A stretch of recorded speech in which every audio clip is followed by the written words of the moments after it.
بسم اللہ الرحمن الرحیم۔ آج ہماری گفتگو کا عنوان ہے اردو میں انشائیہ نگاری کی روایت، یا اس پہ اس طرح سے بھی سوال آ سکتا ہے کہ اردو کے چند اہم انشائیے اور انشائیہ نگار۔ آئیے دیکھتے ہیں کہ وہ اردو کے چند اہم انشائیے اور انشائیہ نگار کون سے ہیں۔ یہ ایک لمبا موضوع ہے، اس پہ جو ہے نا اگر ہم جامع گفتگو کرنے لگیں تو ویڈیو بہت طویل ہو جائے گی۔ اس کو مختصر رکھنے کے لیے میں نے صرف یہ چند اشارات رکھے ہیں کہ اس میں ہم انشائیوں کے مجموعوں کے عنوانات دیکھیں گے اور ان انشائیوں کے تخلیق کار اور ان کا سن اشاعت، تاکہ ایک ہمیں ارتقاء یا ایک روایت سامنے آ سکے انشائیہ نگاری کی۔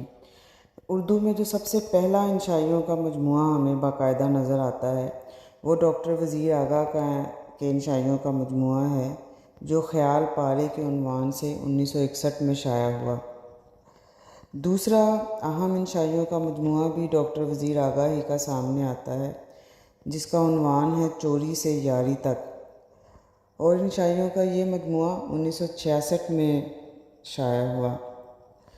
اس کے بعد جو ہمیں قابل ذکر انشائیوں کا مجموعہ نظر آتا ہے وہ ہے ہم ہیں مشتاق کے عنوان سے۔ انشائیوں کا یہ مجموعہ مشتاق قمر نے ترتیب دیا اور اس کا سن اشاعت ہے 1970۔ اس کے بعد جو ہمیں قابل ذکر انشائیوں کا مجموعہ نظر آتا ہے وہ ہے دشنام کے آئینے میں، اور اس کے تخلیق کار ہیں مشکور حسین یاد، اور انشائیوں کا یہ مجموعہ 1975 میں منظر عام پر آیا۔ اس کے بعد ایک اہم انشائیوں کا مجموعہ ہے جس کا عنوان تھا شہرت کی خاطر، اور اس کو انشائیہ نگار نذیر صدیقی نے تخلیق کیا، اور انشائیوں کا یہ مجموعہ 1979 میں زیور طبع سے آراستہ ہوا۔ اس کے بعد ہمیں ایک اہم انشائیوں کا مجموعہ نظر آتا ہے جس کا عنوان ہے سرگوشیاں، اور سرگوشیاں جو ہے یہ ڈاکٹر وزیر آغا کے صاحبزادے سلیم آغا قاضی لباش کے انشائیوں کا مجموعہ ہے، جو 1980 میں منظر عام پر آیا۔ اسی سال انشائیوں کا ایک اور مجموعہ شوخی تحریر بھی شائع ہوتا ہے، جسے اقبال ساگر صدیقی صاحب نے تحریر کیا۔ اس کے بعد ہمیں ایک اہم نام نظر آتا ہے انشائیوں کے حوالے سے جمیل آذر صاحب کا۔ جمیل آذر کے انشائیوں کا مجموعہ جو 1981 میں شائع ہوا اس کا عنوان ہے شاخ زیتون۔ اس کے بعد اگلے ہی سال ہمیں ڈاکٹر وزیر آغا کے انشائیوں کا ایک اور مجموعہ نظر آتا ہے، وہ ہے دوسرا کنارہ کے عنوان سے۔ تو ڈاکٹر وزیر آغا کے انشائیوں کا مجموعہ دوسرا کنارہ 1982 میں شائع ہوا۔ اسی سال ہمیں اردو ادب کا ایک اور بڑا اہم نام ڈاکٹر انور سدید، ان کے انشائیوں کا مجموعہ زیور طبع سے آراستہ ہوتا ہے، جس کا عنوان ہے ذکر اس پری وش کا۔ اس طرح اس انشائیوں کے مجموعے کے بعد ہمیں ایک انشائیوں کا مجموعہ عام کے عنوان سے نظر آتا ہے، جس کے تخلیق کار رام لال نابھوی ہیں، اور یہ 1983 میں شائع ہوا۔ عام کے بعد ہمیں ایک قابل ذکر انشائیوں کا مجموعہ جزیرے کا سفر کے عنوان سے نظر آتا ہے، اور انشائیوں کا یہ مجموعہ اس کے تخلیق کار اکبر حمیدی ہیں، اور یہ 1985 میں شائع ہوا۔ اسی سال ہمیں ایک اور نام بڑا اہم انشائیوں کے حوالے سے نظر آتا ہے، وہ ہے محمد یونس بٹ۔ ان کے انشائیوں کا مجموعہ چاہے خنداں اسی سال یعنی 1985 میں شائع ہوا۔ اس کے بعد ہمیں ایک اور انشائیوں کا مجموعہ نظر آتا ہے سوچ زاویے کے عنوان سے، اور اس کے انشائیہ نگار ہیں رشید احمد گوریجہ، اور یہ 1986 میں منظر عام پر آیا۔ سوچ زاویے کے بعد ہمیں ایک اہم انشائیوں کا مجموعہ نظر آتا ہے، وہ ہے پھوار کے عنوان سے، اور اس کے تخلیق کار شمیم ترمذی ہیں، اور انشائیوں کا یہ مجموعہ بھی 1986 ہی میں شائع ہوا۔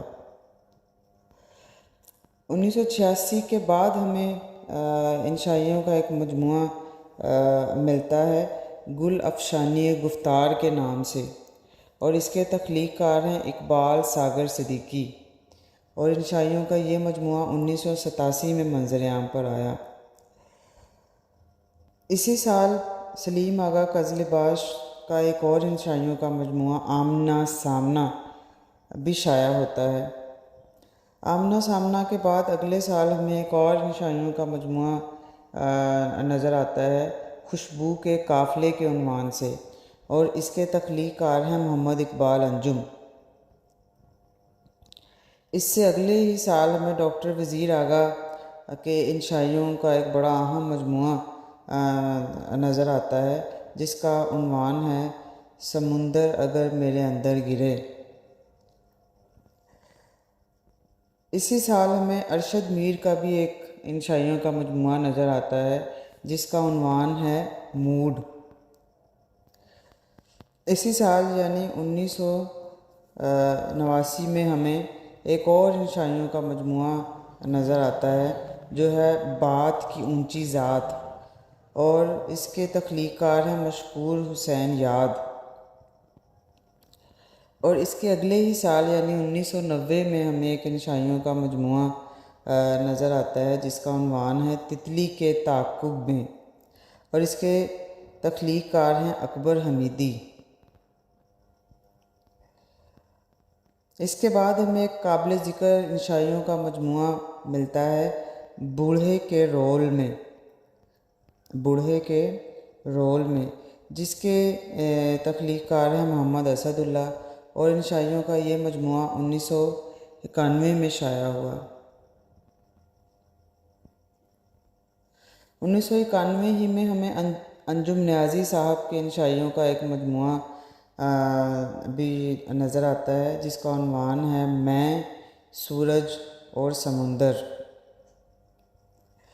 اس کے اگلے سال یعنی 1992 میں غلام جیلانی اصغر کے انشائیوں کا ایک مجموعہ شائع ہوتا ہے، جس کا عنوان ہے نرم دم گفتگو۔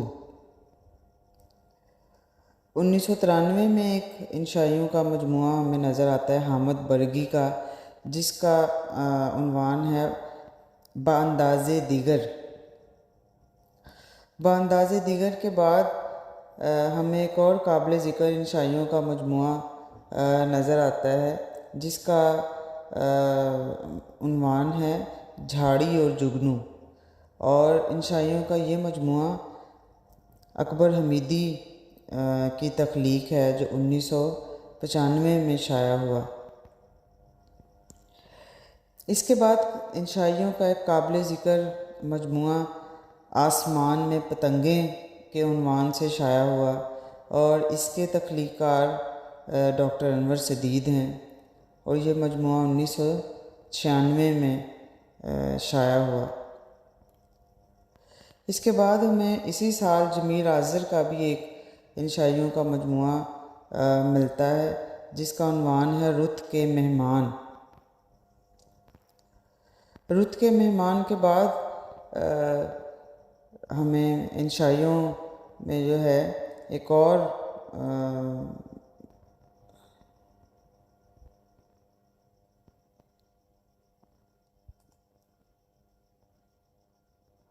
رت کے مہمان کے بعد ہمیں ایک اور قابل ذکر انشائیوں کا مجموعہ نظر آتا ہے جس کا عنوان ہے آڑی ترچھی لکیریں، اور اس کو خیر الدین انصاری نے تحریر کیا اور یہ 1998 میں شائع ہوا۔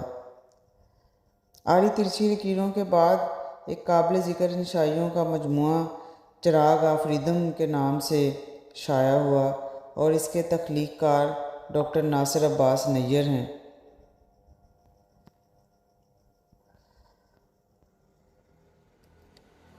اس کے بعد اس صدی کا قابل ذکر انشائیوں کا مجموعہ پہاڑ مجھے بلاتا ہے کے عنوان سے بھی ہے، جس کے تخلیق کار اکبر حمیدی ہیں، جو 2003 میں شائع ہوا۔ اس کے بعد ہمیں انشائیوں کا ایک مجموعہ رعنائی خیال کے نام سے بھی ملتا ہے، جس کے تخلیق کار شفیع ہمدم ہیں، اور انشائیوں کا یہ مجموعہ 2005 میں شائع ہوا۔ رعنائی خیال کے بعد ہمیں خیالی پلاؤ کے عنوان سے بھی ایک انشائیوں کا مجموعہ نظر آتا ہے، اور اس کے تخلیق کار عبدالقیوم صاحب ہیں، اور انشائیوں کا یہ مجموعہ 2006 میں شائع ہوا۔ خیالی پلاؤ کے بعد ہمیں انشائیوں کا ایک اور مجموعہ دائروں سے باہر نظر آتا ہے، جس کے تخلیق کار حنیف باوا صاحب ہیں، اور یہ 2007 میں شائع ہوا۔ اس کے بعد ہمیں ایک قابل ذکر انشائیوں کا مجموعہ فرنٹ سیٹ کے عنوان سے ملتا ہے، اور اس کے تخلیق کار منور عثمانی صاحب ہیں، اور انشائیوں کا یہ مجموعہ 2010 میں شائع ہوا۔ اس کے بعد ہمیں ڈبل رول کے نام سے ایک انشائیوں کا مجموعہ نظر آتا ہے، جو محمد اسد اللہ نے تخلیق کیا، اور یہ 2015 میں شائع ہوا۔ تو یہ اردو میں انشائیوں یا انشائیہ نگاری کی ایک مختصر سی روایت ہے۔ بہت شکریہ۔